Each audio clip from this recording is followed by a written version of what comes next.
So, just checked into my second hotel of the trip.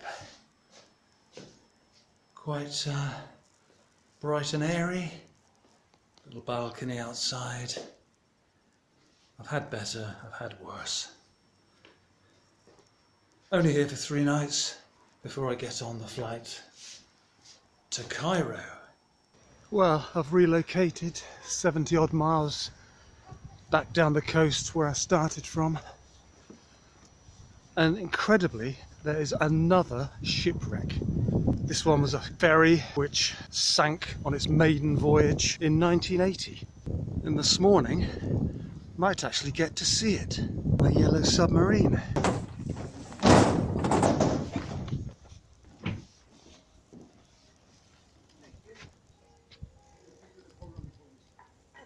So this is the submarine aspect of it, down beneath deck.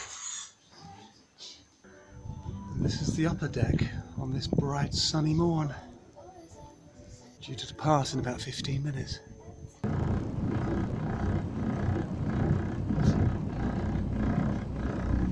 And the VIP upper deck.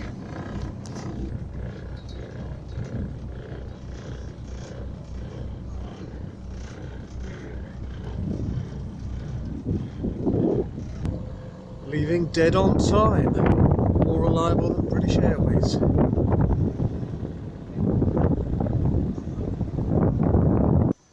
I began listing off the coast of Greece, and it pulled into Larnaca harbour, which is pretty much where I am now. But the listing got worse, and the captain was ordered to remove it from the harbour in case it sank and became a hazard to other shipping.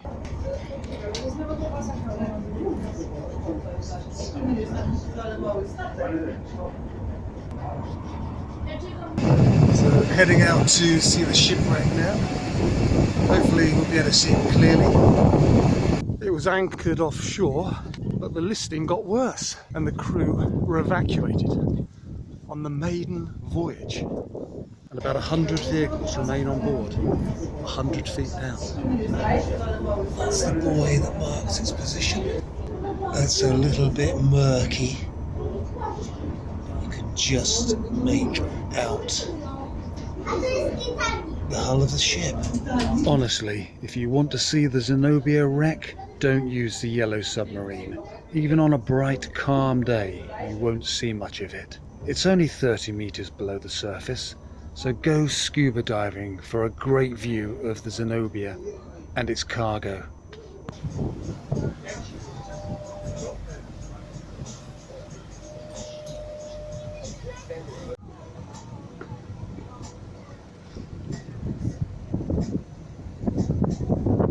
And we're heading back to the harbour now on what has been, on the face of it, quite an underwhelming cruise.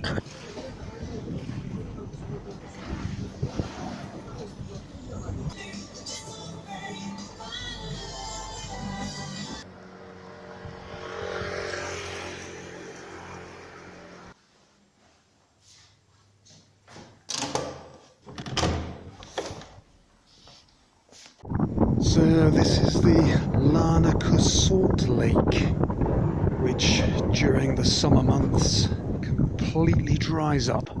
All that's left is a crust of salt right the way across. Looking for some migratory flamingos that come here during the winter.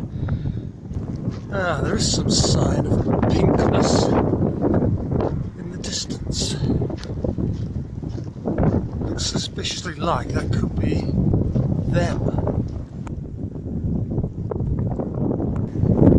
I feel like Chris Packham. Well, we went to the same school.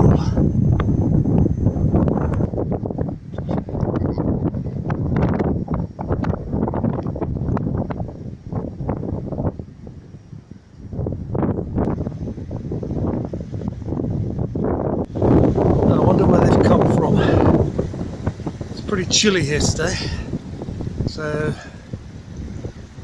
not sure where they would have come from. Must look it up when I get back.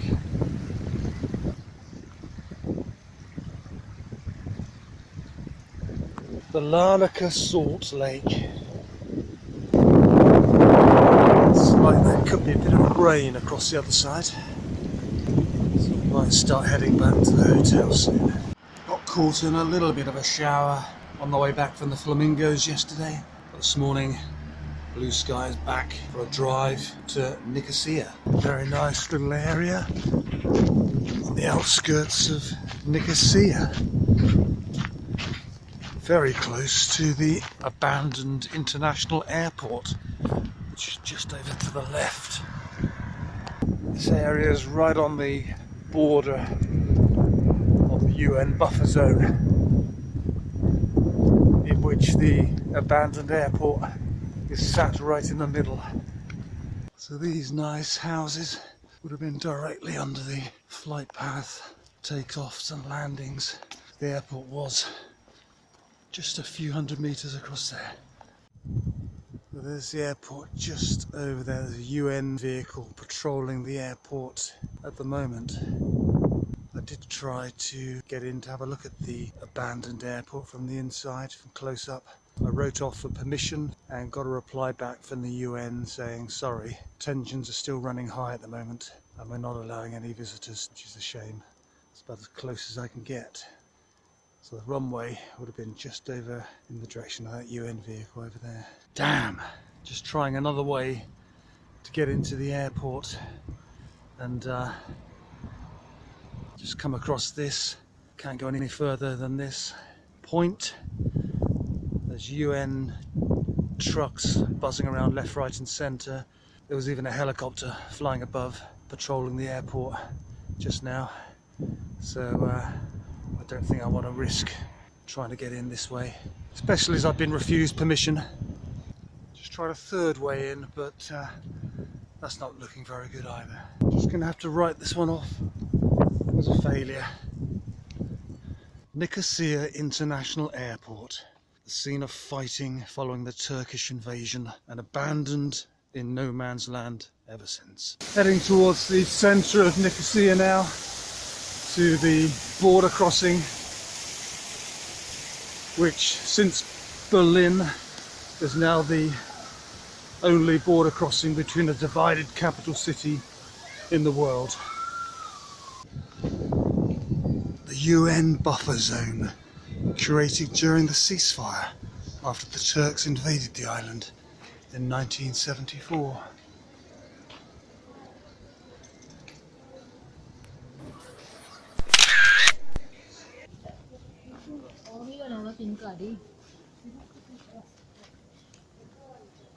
That was quite straightforward. What was interesting, there were some Turkish citizens making the crossing back to this area, and they seem to be treated just exactly the same as anyone else. No hint of malice or anything like that displayed towards them. Oh, there's another bit here to go through. Oh, so the first checkpoint was a police checkpoint. Still had to give them your passport, and then that one there was proper passport control with immigration officials, which took a bit longer to get through. Stop for a quick wee. Which one is it? Aha, the pipe smokers.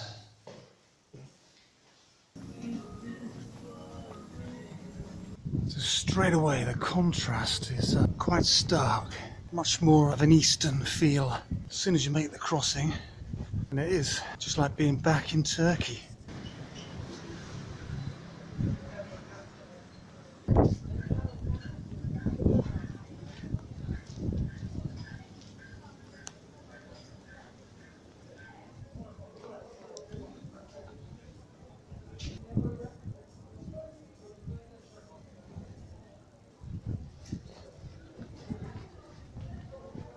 It's all very Ottoman. The food does smell pretty amazing over on this side, but I think I'll be eating on the Greek side. I must admit, I'm feeling pretty lost at the moment. They're not frightened of. Ooh, some big ones down there.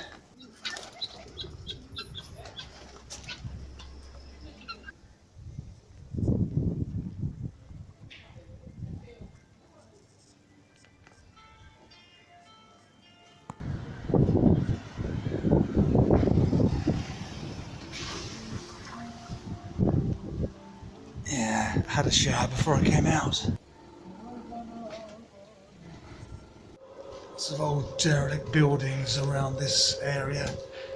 The forbidden zone, the buffer zone.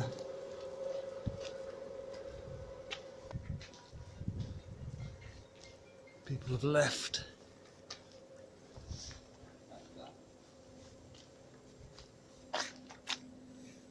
Yarın gideceğim ben içeri de yani böyle saat 11 gibi gideceğim. Salih'te 10.30 gibi gel dedi. Interesting piece of artwork. Wonder what they're up to.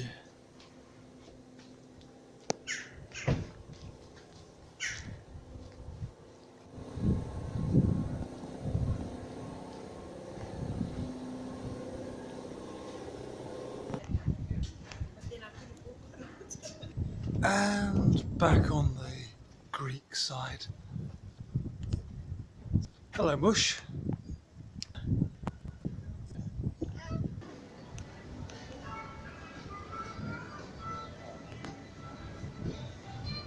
The Greek side.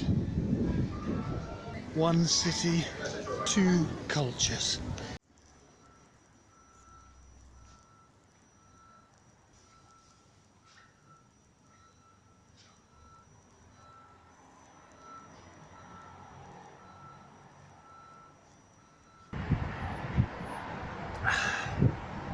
Well, that was another busy day.